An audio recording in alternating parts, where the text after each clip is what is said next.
sobrang dami nga ba ng tao sa Sapo. Katala niyan guys.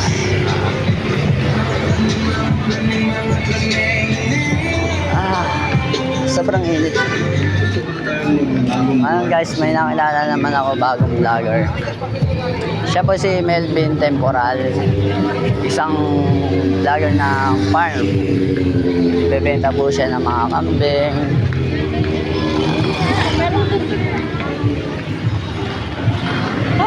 Sobrang daming tao guys.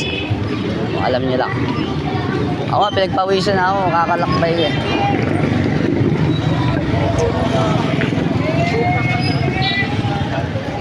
Tinawag ko. Sabi niya, discount mo, discount mo. Papadala na kasi na. Quality guys. Tangin ito. Ito ko ngayon. Sampo isa. Sige po. Daming tao.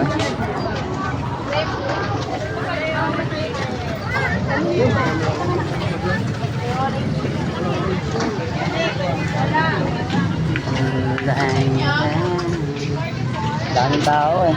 Lalo na pag dito tayo sa palengke. Sobra.